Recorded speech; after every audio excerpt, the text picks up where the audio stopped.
by far, I would say. And we're doing tremendous things. Our country is doing very well. You saw the numbers that got released today, yesterday. Deficits cut way, way, way back at levels that nobody's ever seen before, setting records. And the numbers coming into our country are unprecedented, and we're doing really well. We had a situation 3 days ago with Venezuela, and we're getting along extremely well with the people of Venezuela, both the people and the people that are running Venezuela.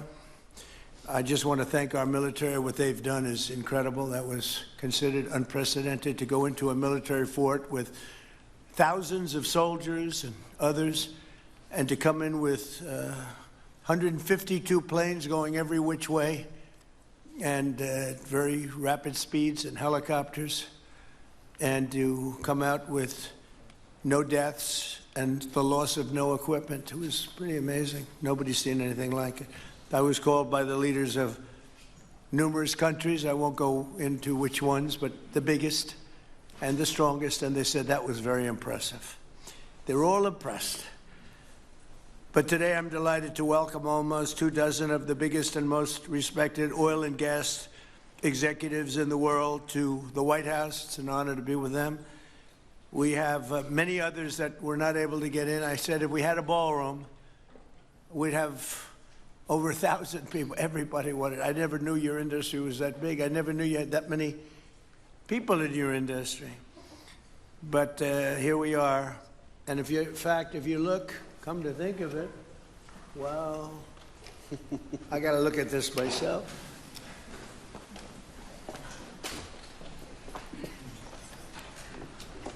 Wow. What a view. This is the door to the ballroom. Well, what a job. Unusual time to look, but I figure we might as well do it. If the fake news would like to go back and take a look, you can, but you'll see a very big foundation that's moving. We're ahead of schedule in the ballroom and under budget. It's going to be, I don't think there'll be anything like it in the world, actually. I think it'll be the best. We went from, this is, as you know, our biggest room, which would seat 100 for dinner, maybe, if you're lucky, if you're nice and tight. And the ballroom will seat many. And it'll also take care of the inauguration with bulletproof glass, drone-proof ceilings, and everything else, unfortunately, that today you need. So we're going to discuss how these great American companies can help rapidly rebuild Venezuela's dilapidated oil industry and bring millions of barrels of oil production to benefit the United States, the people of Venezuela, and the entire world. And yesterday, the number is 30 million barrels. I can't even, is that a correct number? 30 million barrels. You hear that, Peter? Of oil was given to us by Venezuela. That's a lot of oil. It's about $4 billion worth, and it's on its way to the United States right now. And we want to thank Venezuela for that. And we're working very well with them, obviously, or they wouldn't have been so generous. But they respect us again. They didn't respect us at all before. So that's money that goes to the United States. Some will go to Venezuela, and some will go to the oil companies, but not that, because that's already been extracted. So when you're not getting any of that, but when you start extracting, you'll get. But it's tremendous reserves, among the biggest in the world. Some people say it is the biggest in the world. And we're going to be working with Venezuela. We're going to be making the decision as to which oil companies are going to go in, that we're going to allow to go in. We're going to cut a deal with the companies. We'll probably do that today or very shortly thereafter with Chris and Doug. And we're dealing with the country, so we're empowered to make that deal. And you'll have total safety, total security. One of the reasons you couldn't go in is you had no guarantees, you had no security, but now you have total security.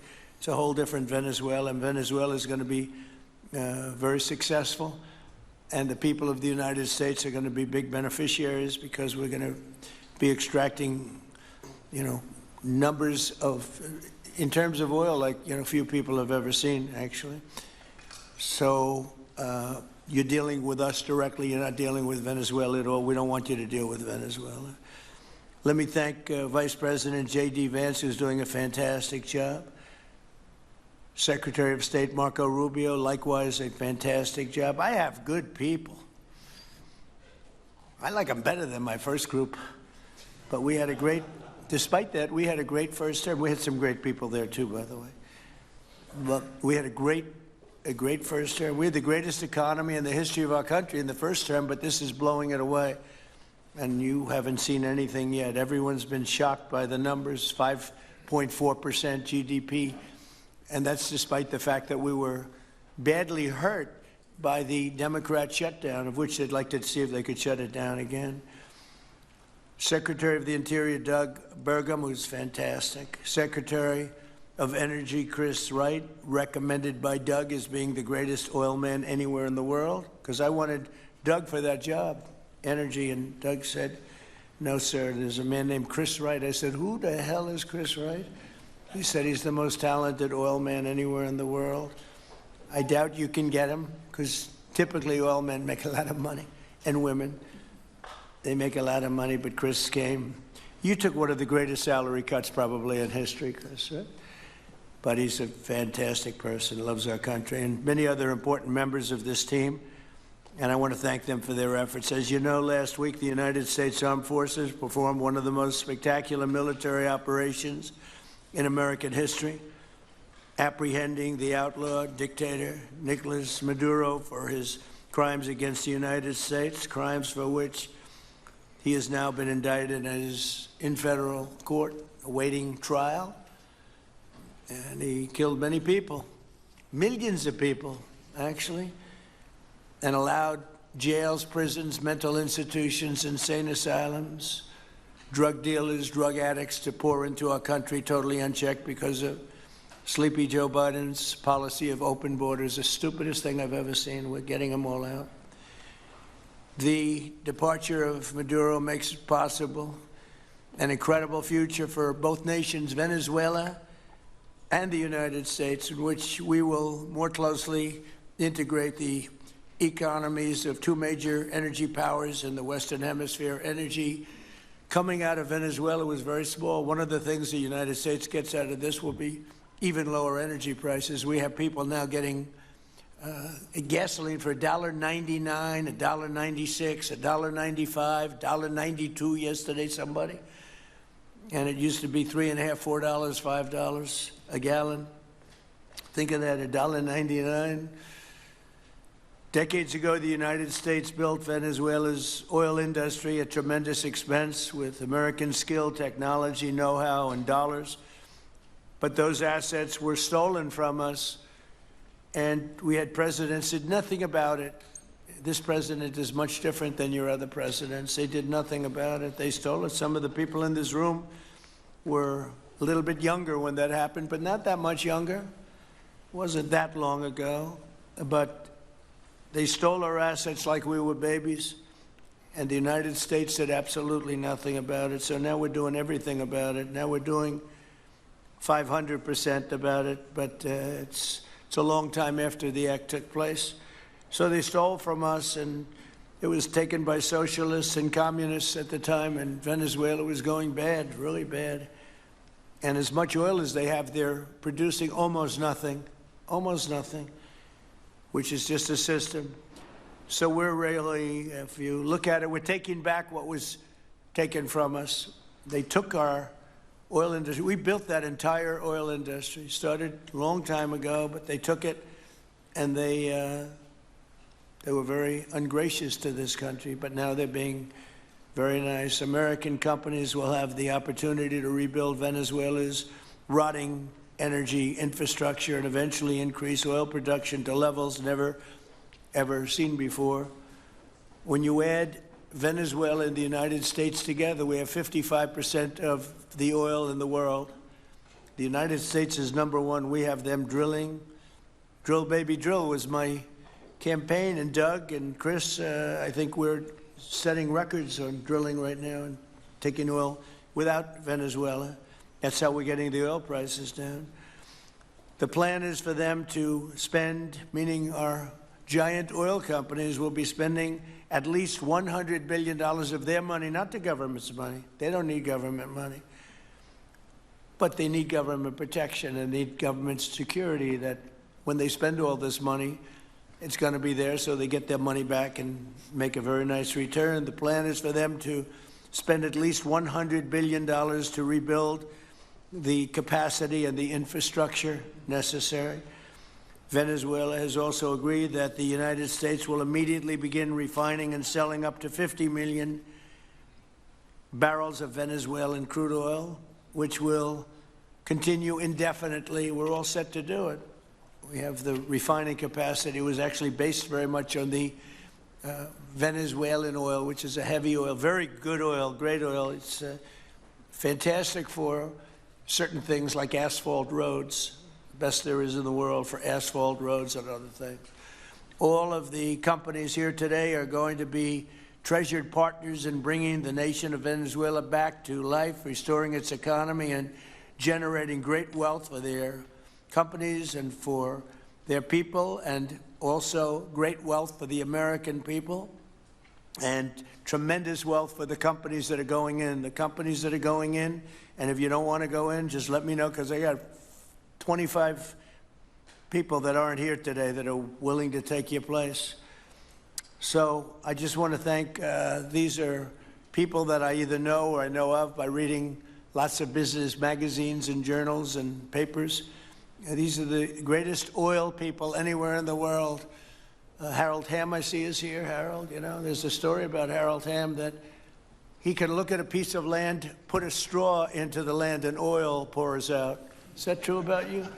Whereas some of you guys have to invest hundreds of millions of dollars to find that oil. So we can't let that story be true. But they say Harold puts a straw into the land and oil comes gushing out.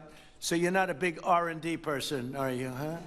He's called instinct for oil. Now, he's got other problems, but we won't talk about those problems.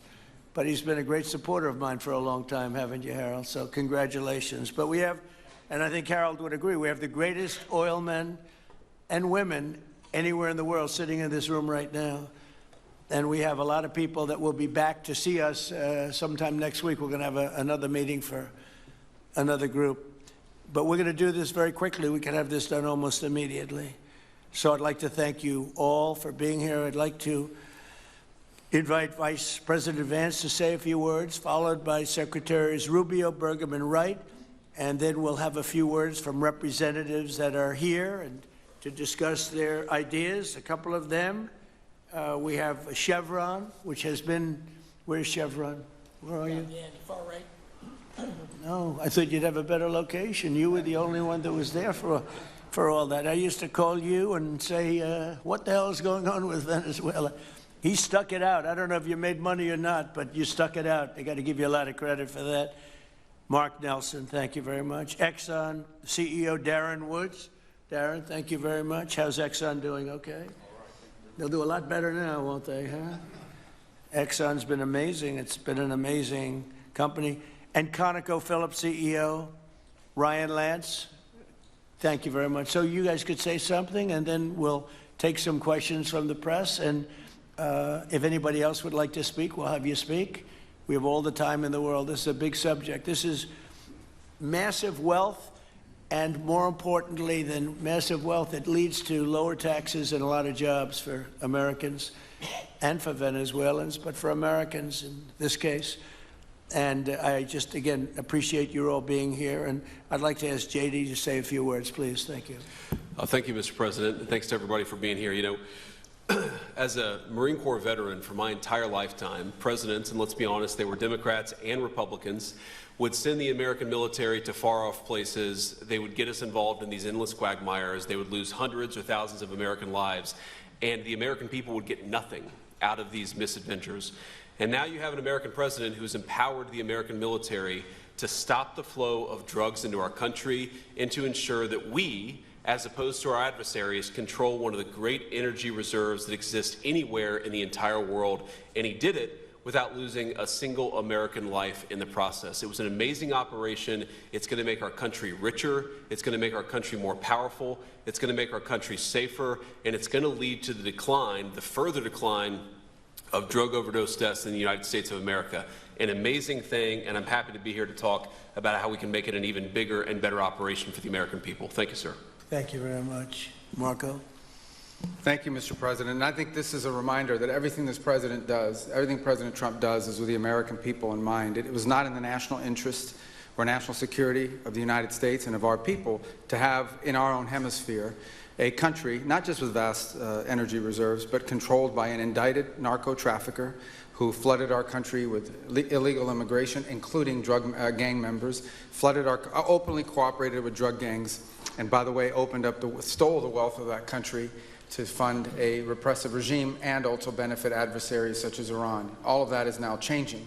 As part of this process, the first phase, of course, is the phase we're in now, which is the stabilization phase. We do not want to see destabilization in the country. We're working very cooperatively with the interim authorities there to provide a market for the sale of the wealth of Venezuela in such a way that benefits the people, both of the United States, but also the people of Venezuela. And as a reminder to everyone, the President announced this just 2 days ago. Every penny, everything they buy with the money that they're making from the oil now, Mr. President, will be bought from America.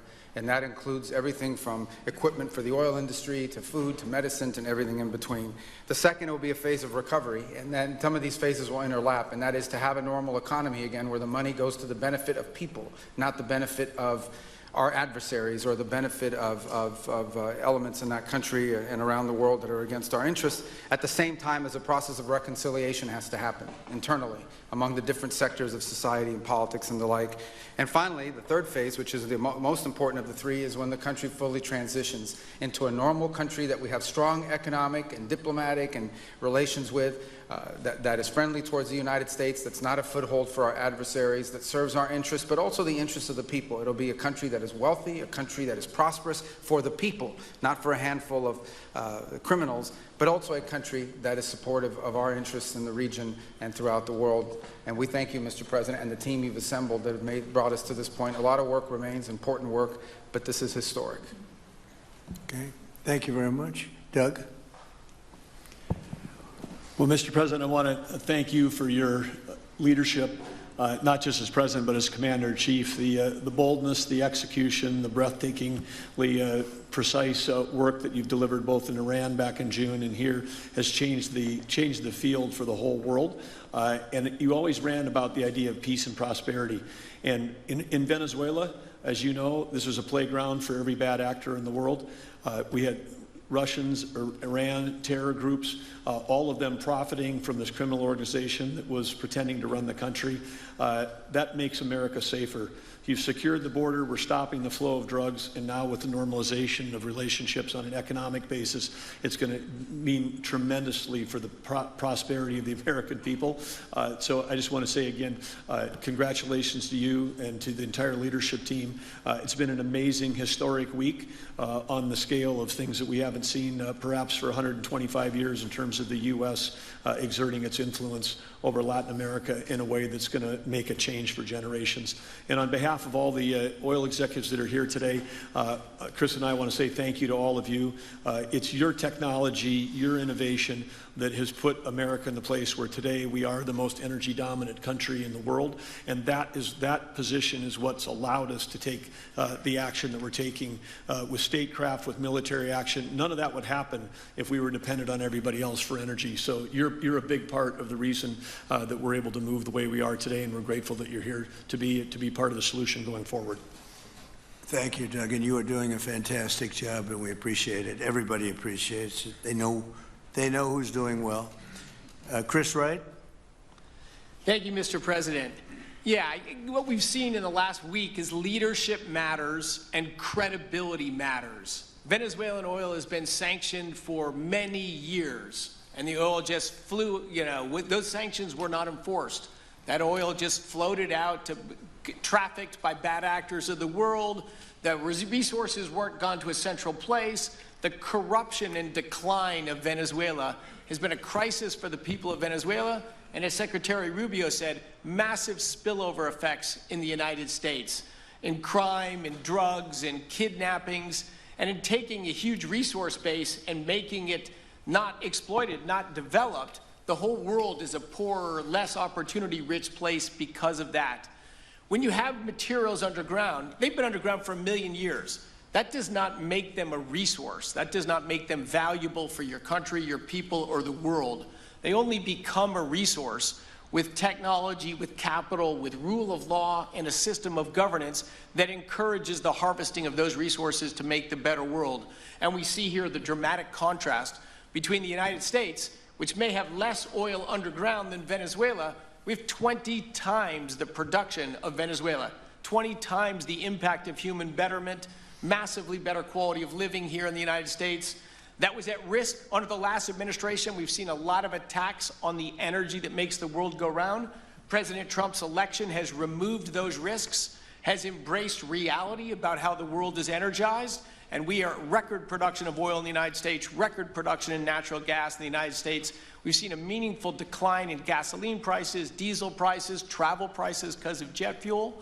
And now President Trump is taking the genius of a different way to try to solve a 25-year festering problem in Venezuela, that all the traditional things have not worked. But ordering both a tremendous military operation to remove the heads of a criminal organization masquerading as a government, and then to use the power of our military, not to fire bullets, but to stop the flow of Venezuelan oil to the world, immediately gave us leverage over the interim authorities in Venezuela and has allowed us to be in this position today where the actions of this government can massively improve Venezuela for the better, and the bigger impact is to massively improve the quality of life, affordability, safety, and security of the United States.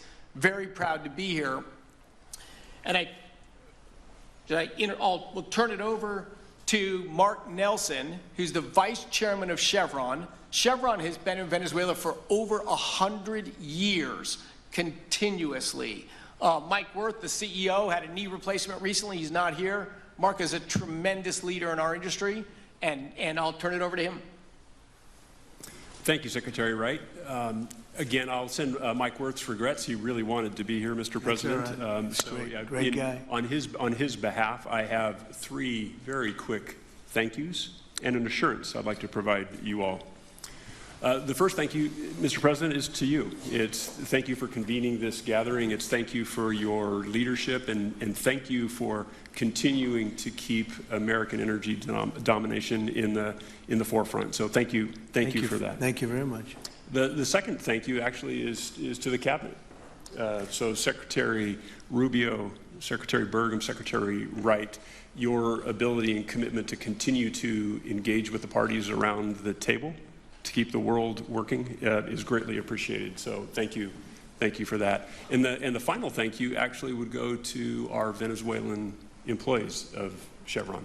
They have been working tirelessly to operate safely, protect the environment in country, and their dedication and skill will help us in this next chapter.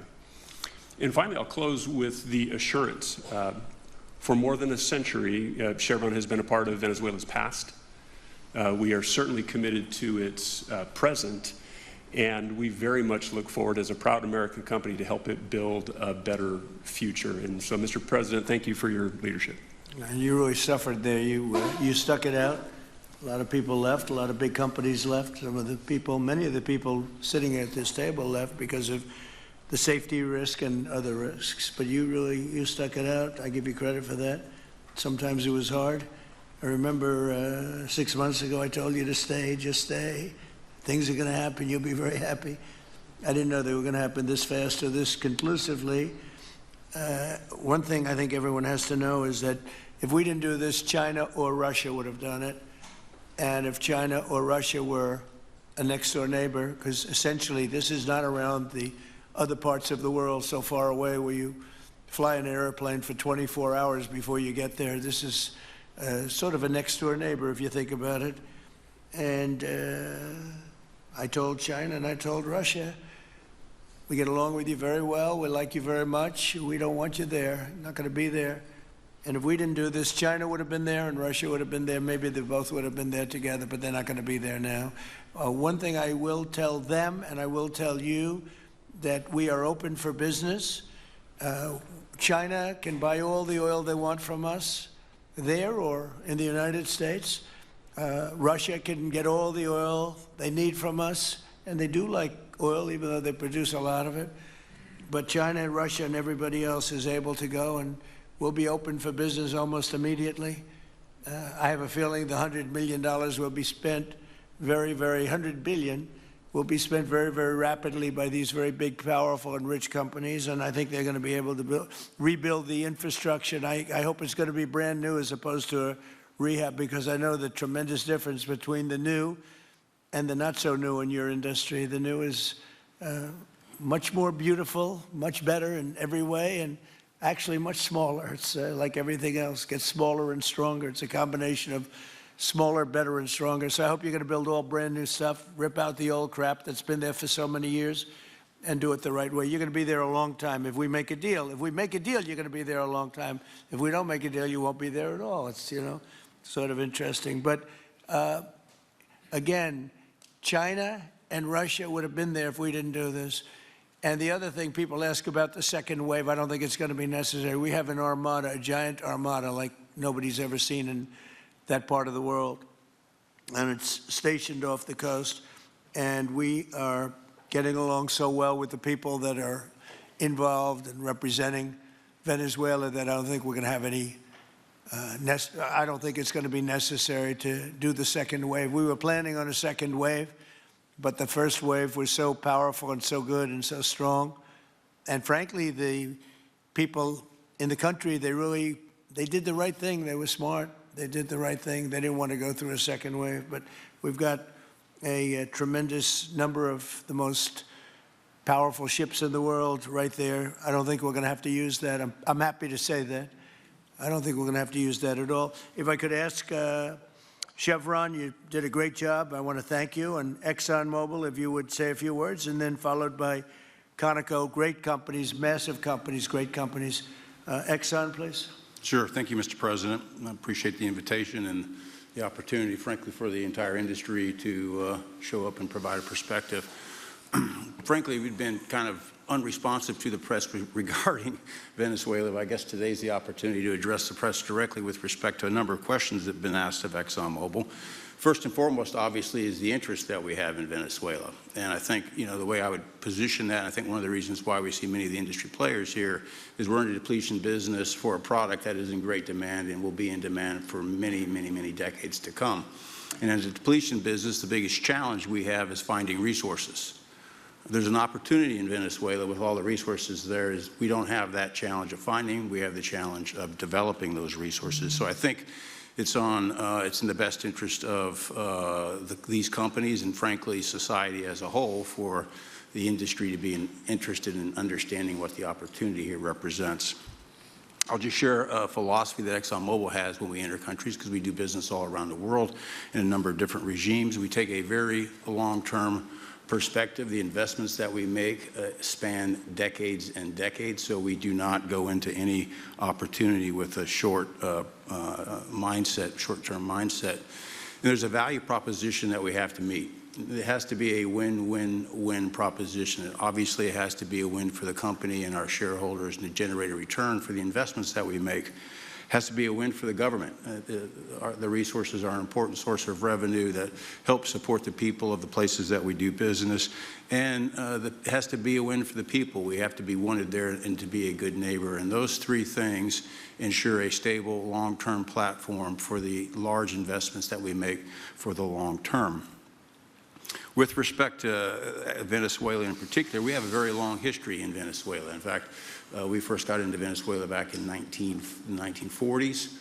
We've had our assets seized there twice, and so you can imagine to re-enter a third time would require some pretty significant changes from what we've historically seen here and what is currently the state. If we look at the legal and commercial constructs and frameworks in place today in Venezuela, today it's uninvestable. And so significant changes have to be made to those commercial frameworks, the legal system. There has to be durable investment protections, and there has to be a change to the hydrocarbon laws in the country. We're confident that with this administration and President Trump working hand in hand with the Venezuelan government, that those changes can be put in place. And with respect to the Venezuelan government, that perspective we don't have a view on. We haven't talked to the Venezuelan government, and obviously we have yet to assess the people's perspective with respect to ExxonMobil entering the country. In the short term, there are things that can be done while these longer-term issues are being worked. For us, we haven't been in the country for almost 20 years. We think it's absolutely critical in the short term that we get a technical team in place to assess the current state of the industry and the assets, to understand what would be involved to help the people of Venezuela get production back on the market. With the invitation of the Venezuelan government and with appropriate security guarantees, we are ready to put a team on the ground there.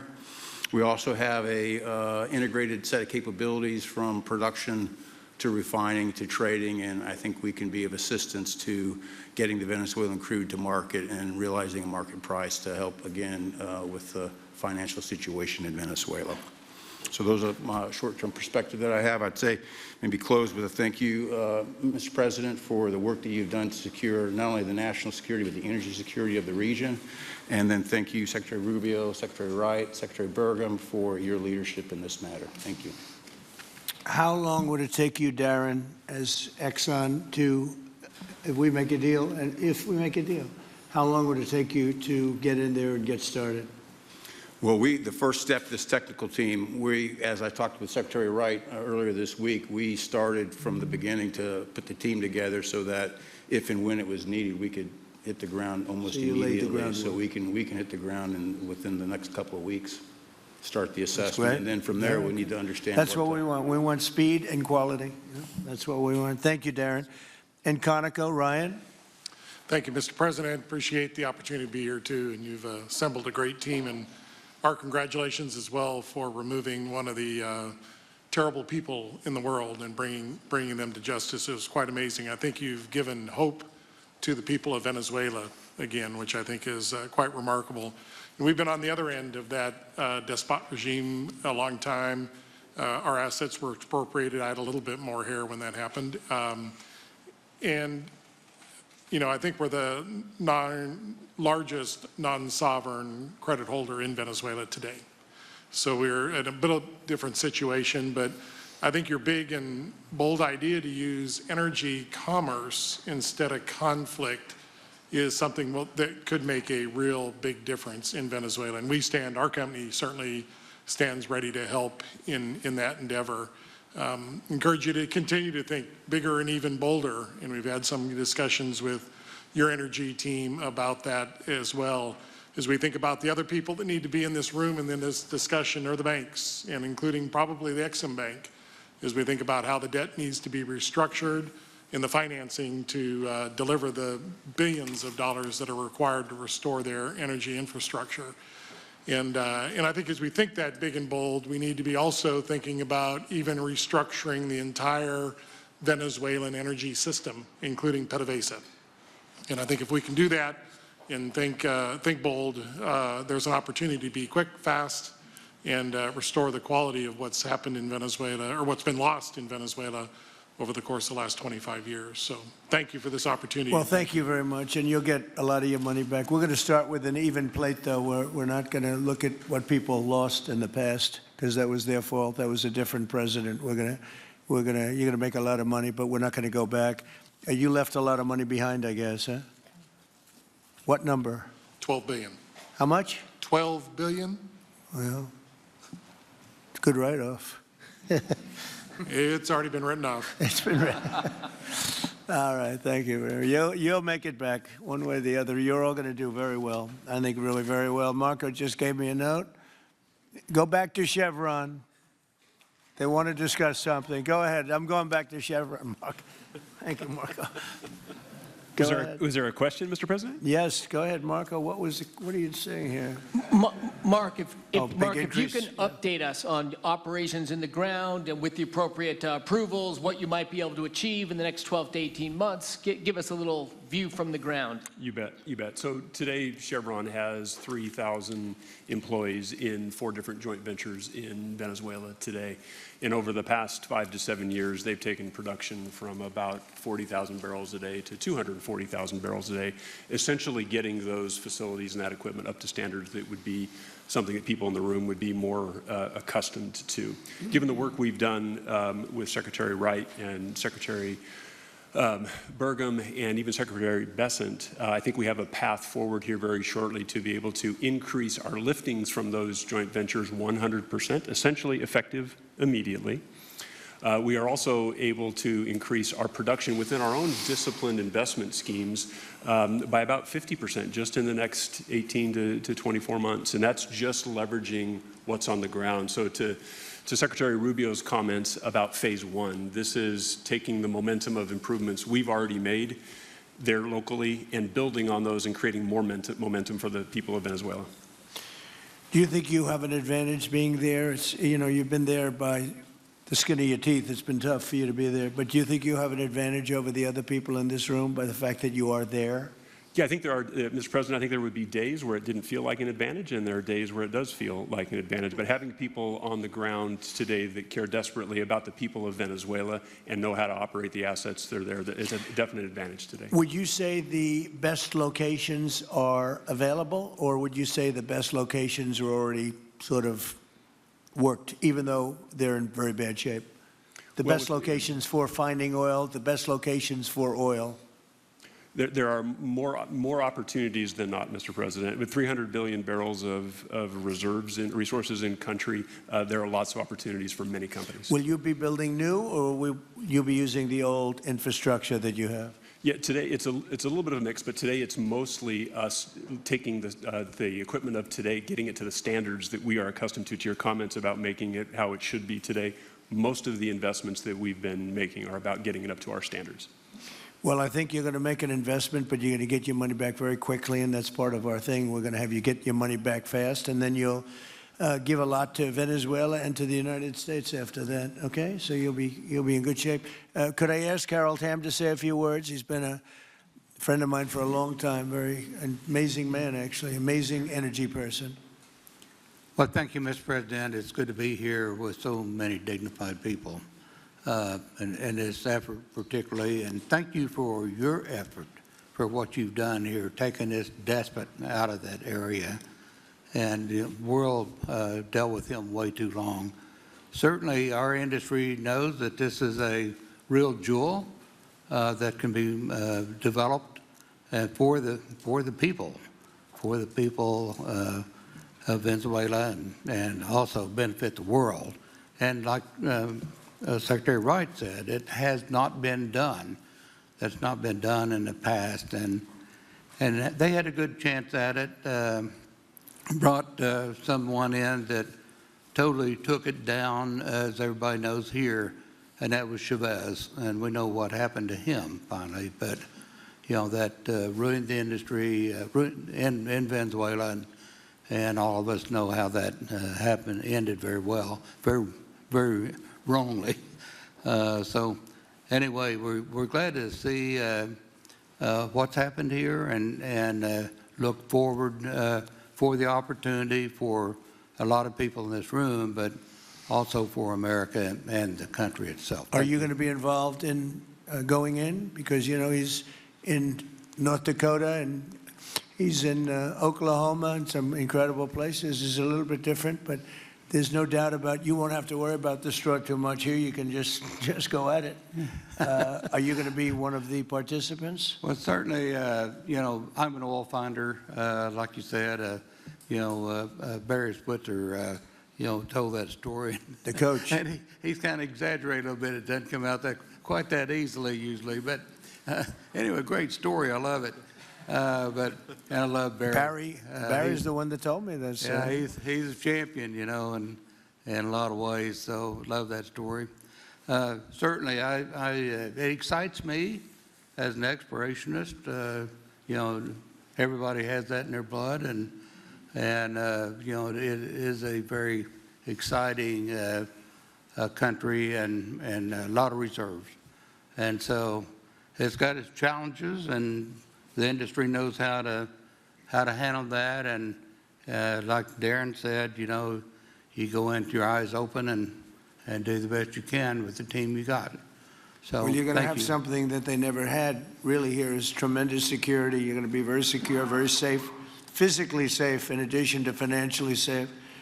So it's good to see you, Harold.